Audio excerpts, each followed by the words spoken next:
Luzon, Visayas, Mindanao at buong mundo. Ngayon ay Martes, March 18, 2025. Ako si Barbie Mulak at ito ang Balitang A to Z. Suspect sa pamamaril sa rider na nanghabol sa tumakas na traffic violator. Tutukuyin ng dalawang witness.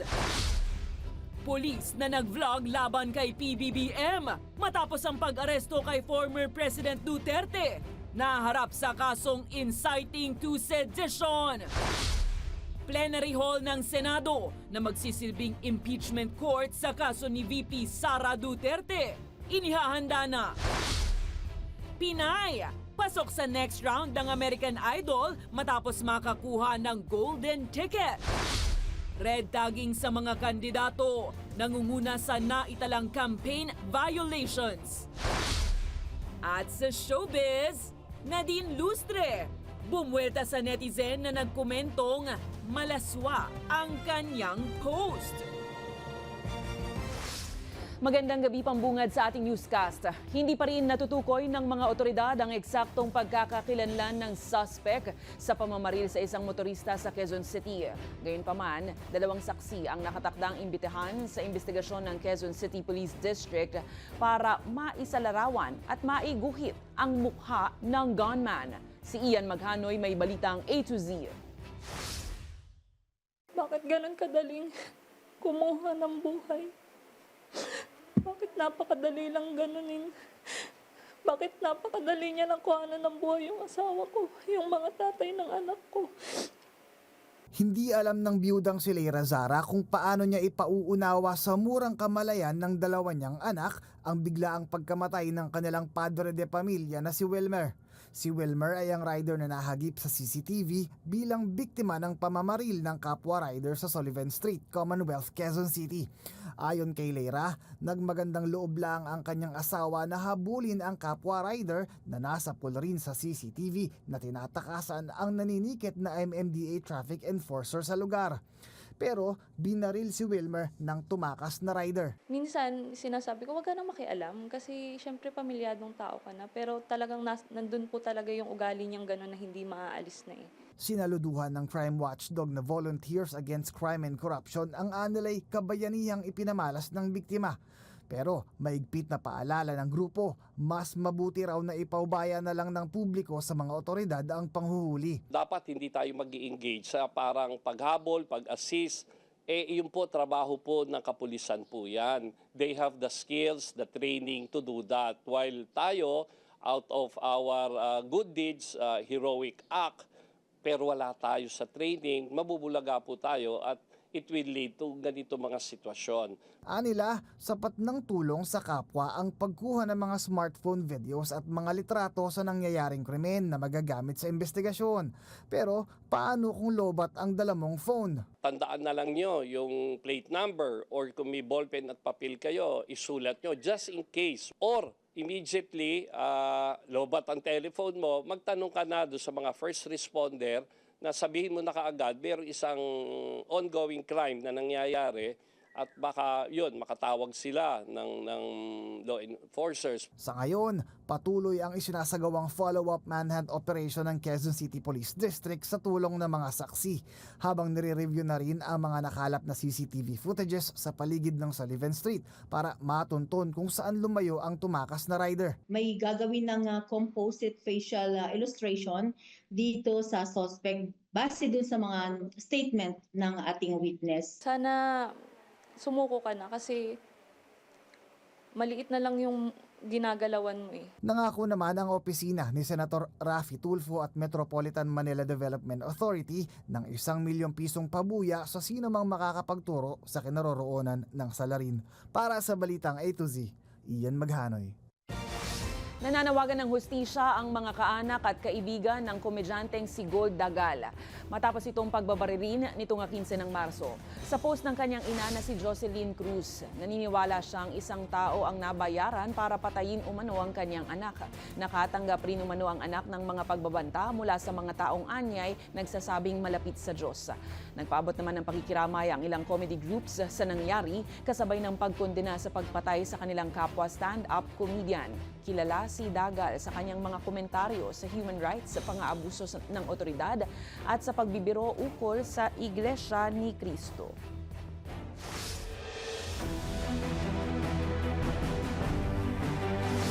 Naharap ngayon sa kasong inciting to sedition ng isang pulis dahil sa kanyang vlog laban kay Pangulong Ferdinand Marcos Jr. at matataas na opisyal ng pambansang pulisya. Yan ay matapos arestuhin si dating Pangulong Rodrigo Duterte. Giit naman ng National Police Commission, ang tungkulin ng mga pulis ay para sa taong bayan at hindi sa pamumulitika. Si Kim Salinas may balitang A to Z. Kahit presidente ka pa ng Pilipinas, kung mali yung utos mo sa akin, hindi kita susundin. Ito ay bahagi ng pahayag ni Patrolman Francis Steve Pontillas ng Quezon City Police District sa kanyang vlog. Matapos arestuhin si dating Pangulong Rodrigo Duterte noong isang linggo, binatikos ng naturang pulis si Pangulong Ferdinand Marcos Jr. at matataas na opisyal ng pambansang pulisya. Sir Bongbong Marcos, Sir President, pakinggan mo itong sasabihin ko, Sir. Isa akong pulis ng Pilipinas, pero hindi ako sang-ayon sa ginagawa mo, Sir. Di ba? Hindi ako sang-ayon sa'yo. Kahit ano pang sabihin mo, Sir, hindi ako susunod sa'yo.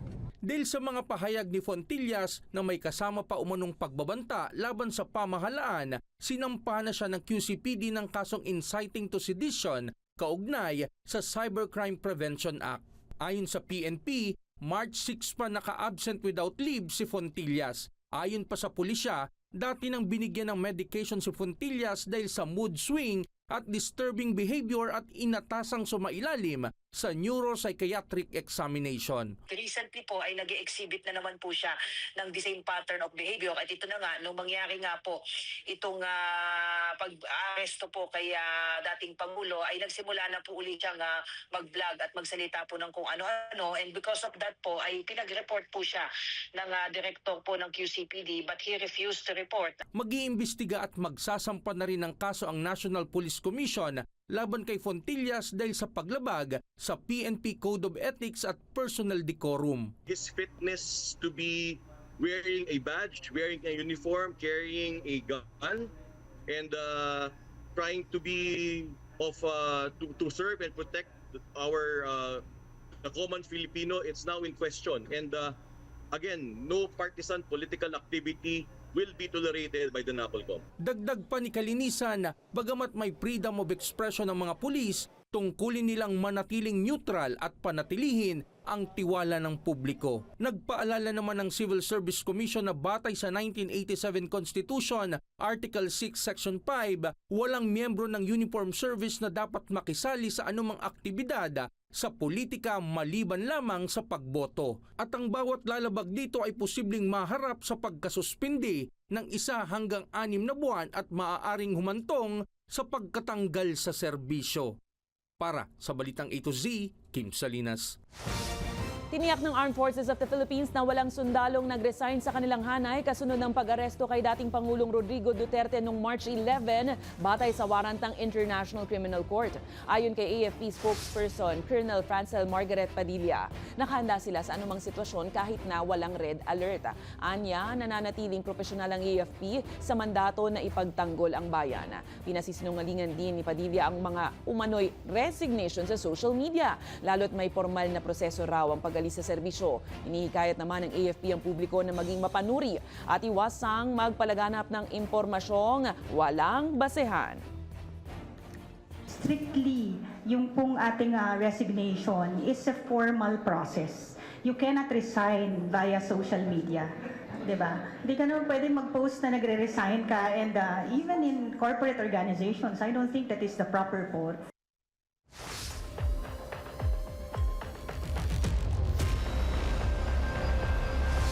Dinala sa ospital ngayong araw si former Executive Secretary at ngayon ay kasama sa defense team ni former President Rodrigo Duterte na si Attorney Salvador Medialdea. Naibahagi pa ni Senator Robin Hood Padilla ang larawan ng 73 anyos na si Medialdea habang nakaupo sa isang wheelchair sa labas ng detention facility ng International Criminal Court.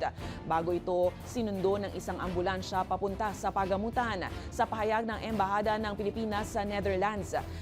Nagpaparehistro si Medialdea para bisitahin si Duterte bago mag-alas 9 ng umaga doon nang biglang sumama ang pakiramdam ng dating opisyal. Saka nagtawag ng medic mula sa detention center. Sa ngayon kasama ni Medialdea ang isang kaanak habang binibigyan ng atensyong medikal sa pagamutan. Pero hindi pa malinaw kung ano ang pinagdaraanan ng kanyang kalusugan. Iginiit ng Malacanang na dapat mismong si Solicitor General Bernardo Guevara ang mag-assess sa kanyang sarili kung dapat pa siyang manatili sa posisyon bilang Solicitor General ng pamahalaan. Ito'y matapos niyang umatras para depensahan ng ilang opisyal ng gobyerno hinggil sa nagiging pag-aresto ng ICC kay dating Pangulong Duterte. Ayon kay Communications Undersecretary Claire Castro, mahalaga na mismong si Guevara ang magtanong sa sarili kung nararapat pa siyang manatili sa posisyon. Dagdag ni Castro, wala namang naging pahayag sa manifesto ni Guevara sa Korte Suprema na mali ang pakikipagtulungan sa Interpol. Natatandaang naging kalihim ng Department of Justice si Guevara ng Duterte administration. It's very important, it's very significant to get another lawyer who's very competent and very effective in defending the causes of the government. As of the moment, he said he cannot effectively represent the government, so it comes from him. He should assess himself. Done deal! Ganyan itinuturing ng Department of Justice Secretary Crispin Remulla ang pag-aresto ng ICC kay dating Pangulong Duterte. Ayon kay Remulla, hindi na maaaring hilingin sa International Criminal Court na ibalik sa Pilipinas ang dating Pangulo matapos ang kanyang pagkaka-aresto noong March 11. Inihayag din niya na naisumite na ng Department of Justice ang kanilang formal na komento sa Korte Suprema hinggil sa habeas corpus petition ng mga anak ni Duterte na sina Congressman Paulo Duterte, Davao City Mayor Sebastian Duterte at Veronica Duterte. Tumanggi naman si Remulla na isa-isahin ang mga argumentong inalahad nila sa korte. Sa gitna naman ng mga protesta ng mga pro at anti-Duterte groups, binigyang diin ng kalihim na ang batas ang mangunguna. Wala na yun. Tapos na yun eh. Tapos na yun. So, It's a done deal already. Hayaan na natin. Yung dokumentong binigay namin, sapat na yun para sagutin yung mga sinabi nila sa korte. Inaasahang tututol ang mga biktima ng madugong war on drugs sa petisyon ni Harry Roque na humingi ng asylum sa the Netherlands. Ayon kay ICC Assistant to Counsel Cristina Conti, may mga biktima na nakaabang sa The Hague para labanan ng hiling ni Roque. Dagdag pa niya, kailangang patunayan ni Roque na ang isa talagang uri ng political persecution ng paghamon sa kanya ng Kongreso na kaharapin ng mga kaso partikular na sa mga isyong kinasasangkutan. Paliwanag pa ni Conti, ang korte ang magdedesisyon kung may halong politika ang kaso o isa lamang itong usapin ng batas patungo sa kaayusan. Matatanang ang may inilabas na arrest order ang Kamara laban kay Roque matapos siyang ipakontempt dahil sa hindi pagsusumite ng mga dokumento sa pagdinig ng House Quad Committee kaugnay sa POGO. Also note that the court will consider and weigh heavily if this is indeed political persecution or just simple law and order. So if it is seen that there is no politics to it, then probably the country could refuse the asylum.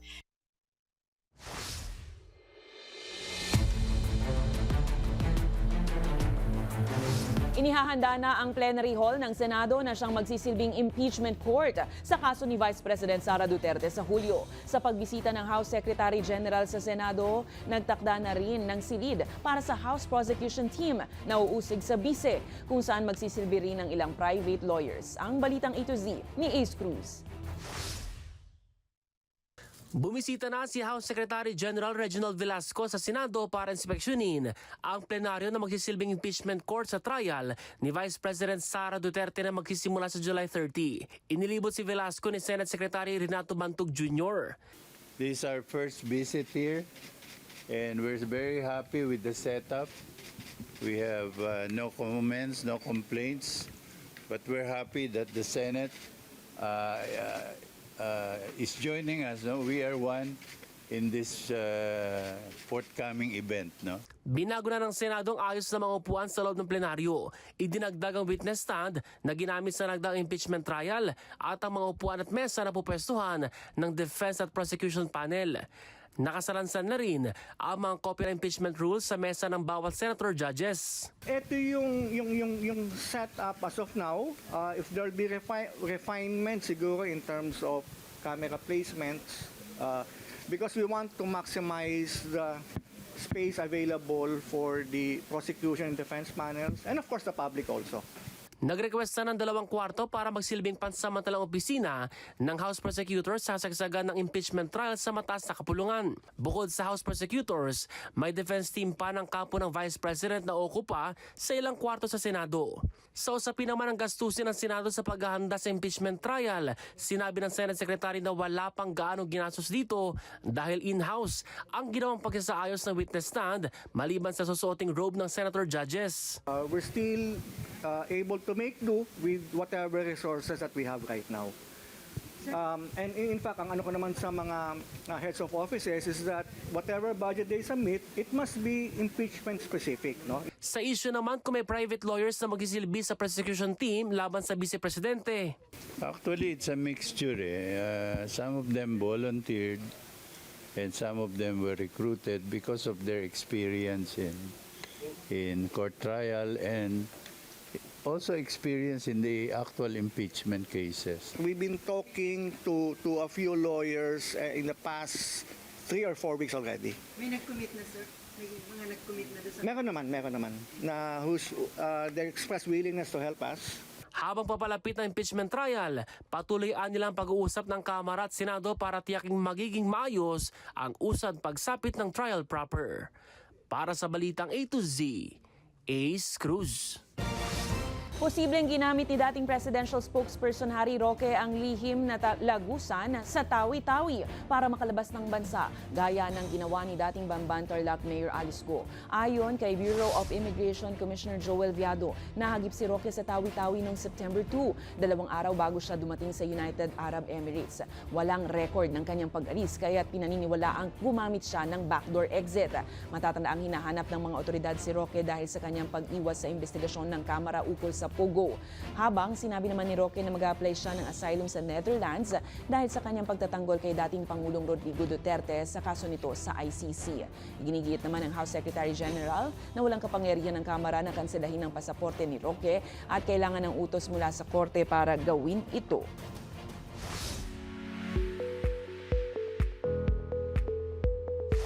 Pinay in Hollywood, pasok na sa next round ang Pinay singer na si Micaela Bautista matapos maipasa ang audition round ng reality singing show sa US na American Idol Season 23. Sa kanyang husay, napahanga ni Micaela ang isa sa mga hurado na si Carrie Underwood habang pinaperform ang awiting The Prayer dahilan sa kanyang pagkuha ng golden ticket. At syempre, very proud niya yang ibinahagi sa kanyang Instagram. Way to go, kabayan! Abangan sa aming pagbabalik sa ating one-on-one talakayan. Talamak na red tagging sa mga kandidato nangunguna sa naitalang campaign violations ng kontra-daya. At International Olympic Committee, isasamang muli ang boxing sa 2028 Olympic programs. Abangan ang kumpletong ulat sa pagbabalik ng Balitang A to Z.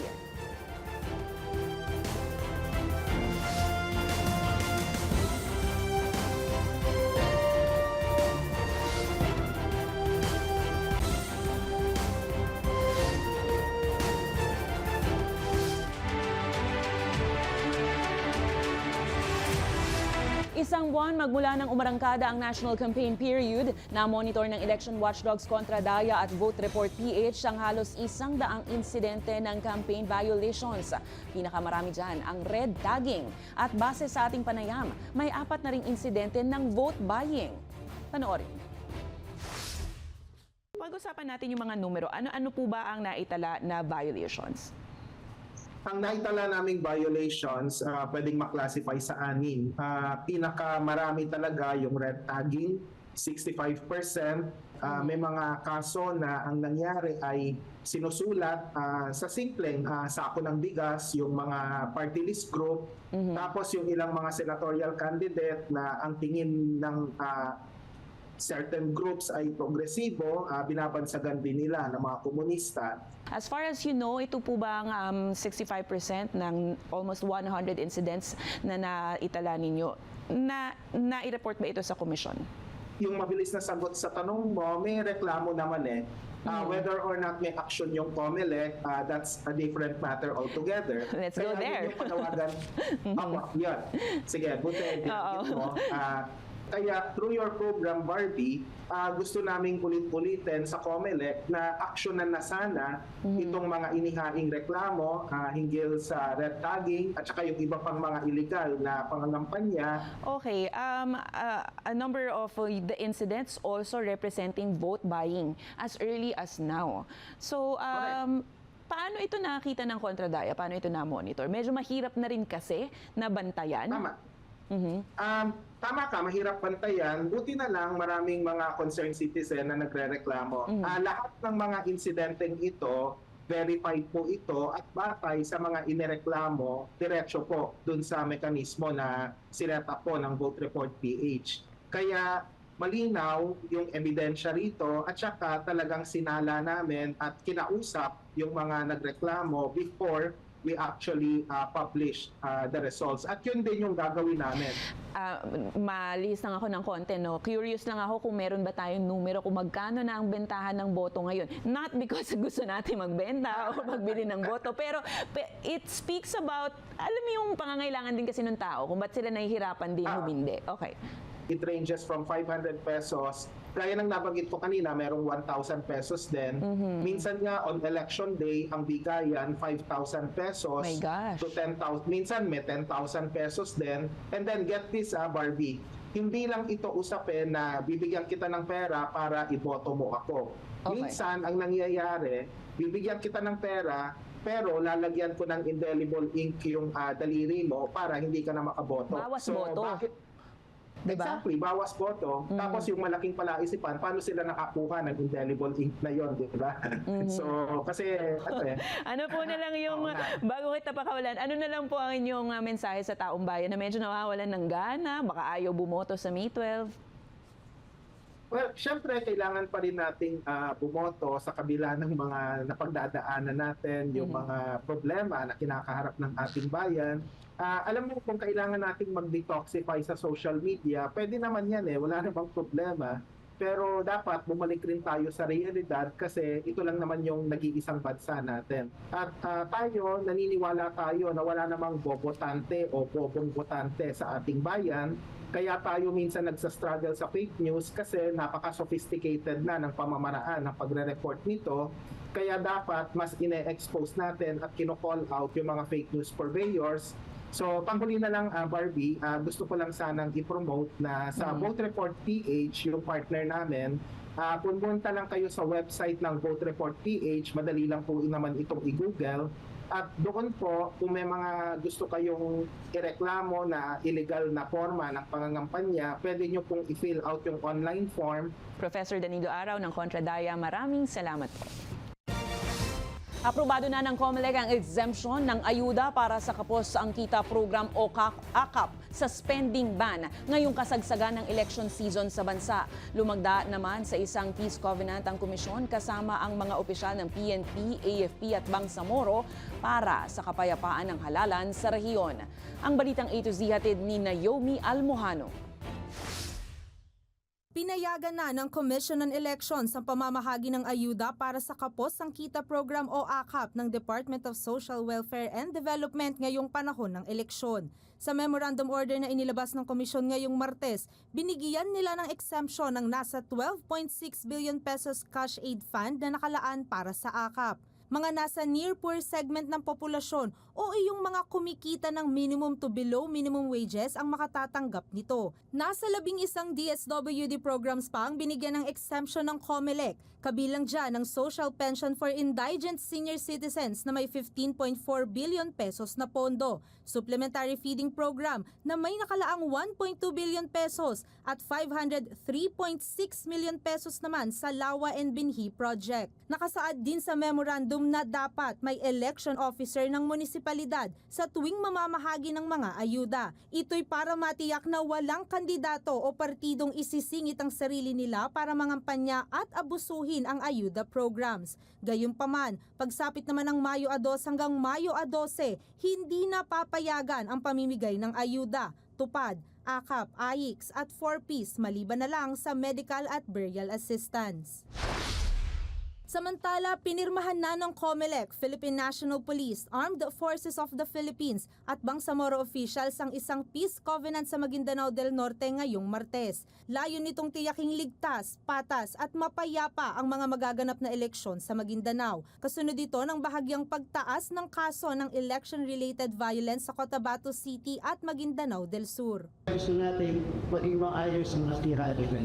Oo, sa 2025 parang magkakapagana na tayo. How much more in 2028 parliamentary elections? So yung kulay nabubukas isip sa bawat isa. Noong Pebrero lang kasi umabot na sa 32 lugar sa BARM ang inilagay sa red category dahil sa grave threats at concerns na naobserba. Tulungan na lang natin ang mga aminabaan natin Maguindanao, North at South. Kahati na nga po ito. At dahil dyan, pwede naman natin lumawag bilang isa. Dahil simula tayo ng isa. Yes. With the phone dapat na natapos tayo bilang isang producer. Sa pamamagitan ng peace covenant na ito, umaasa ang COMELEC na mababawasan ang tensyon sa rehiyon ngayong papalapit na rin ang lokal na pangangampanya. Para sa Balitang A to Z, Naomi Almohano. Nakatanggap ng libreng cellphones ang 50 benepisaryo ng Pantawid Pamilyang Pilipino Program of 4Ps sa Navotas at sa Malabon. Layunin ng Ipanalo ang Kinabukasan Initiative na hikayatin ng 4Ps members na gamitin ang digital platforms, lalo na sa malalayong lugar. Ayon kay DSWD Secretary Rex Gatchalian, mas epesyente na ang pagkuha ng cash grants at paggamit ng digital banking sa paglunsad ng 4Ps mobile phone distribution. Kasama ni Gatchalian sa over ang mga opisyal ng Globe Telecom, GCash at G-Exchange na siya umanong nagpondo para matulungan ang mga pamilyang lumipat sa digital financial system.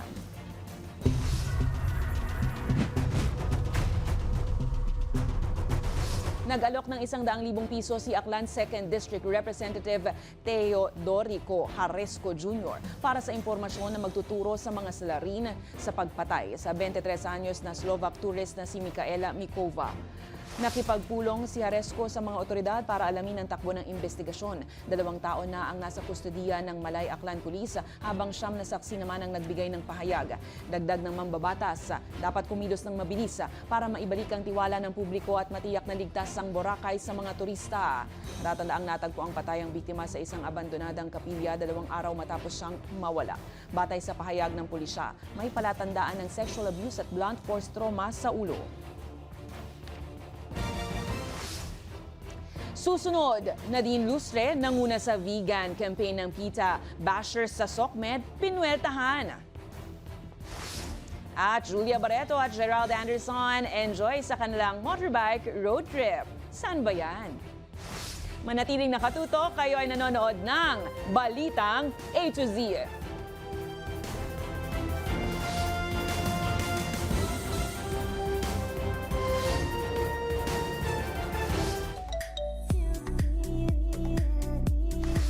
Bold and beautiful, si Nadine Lustre ng pangunahan ang vegan campaign ng PETA. Binweltahan din niya ang netizeng nagkomento ng malaswa sa kanyang post. Samantala, Julia at Gerald enjoy sa road trip habang naka-motorbike. Ang Balitang A to Z Showbiz ni Lane Garcia. Nadine as Mother Earth, muling nanawagan at nagpahayag ng suporta sa People for the Ethical Treatment of Animal o PETA, ang aktres at environmental advocate na si Nadine Lustre. Sa kanyang social media post, makikita ang photoshoot ni Nadine kung saan puno ng pinta ng imahe ng Planet Earth ang kanyang katawan. Hawak-hawak ang mensahe na Save the Planet, Go Vegan. Kampanya ang naturang photoshoot ng PETA tungkol sa pagiging vegan o gulay lang ang diet. Samantala, hindi rin pinalampas ni Nadine Lustre ang netizen na nagbigay ng hindi kaaya-ayang comment sa kanyang post. Sa Instagram ng award-winning actress, ibinahagi niya ang ilang litrato ng bonding moments nila ng kasintahang si Christopher Barrow, nakuha sa isang event na dinaluhan para sa isang vegan milk brand. Dito na nagkomento ang netizen na may sinabing hindi maganda kay Nadine about rape. Sa ngayon, hindi na mababasa ang naturang comment sa post na yan ni Nadine. Pero, na-screenshot niya ito at nirepost sa kanyang IG story. Mababasa sa kanyang text caption ang one of the many that did not pass the vibe check. Samantala, may pa-sweet escape ang celebrity couple na sina Julia Barreto at Gerald Anderson. Sa Instagram, makikita ang ilang sweet moment snaps ng dalawa habang overlooking sa Taal. Bukod dyan, enjoy na enjoy din si Julia sa kanyang motorbike journey with Gerald. Sana all! Para sa balitang A to Z Showbiz, Lane Garcia. Ang ating pabaong quote of the night ay mula sa stand-up comedian at actor na si Dave Chappelle. Ang sabi niya, ang pinakamahirap gawin ay ang maging totoo sa sarili, lalo na kapag nakatutok ang lahat ng mata sa'yo. At yan ang mga balita at impormasyon, mga kwentong may dalang inspirasyon na tinutukan ng Balitang A to Z. Ako si Barbie Mulak, maging maalam, makialam. Magandang gabi sa'yo, Pilipinas!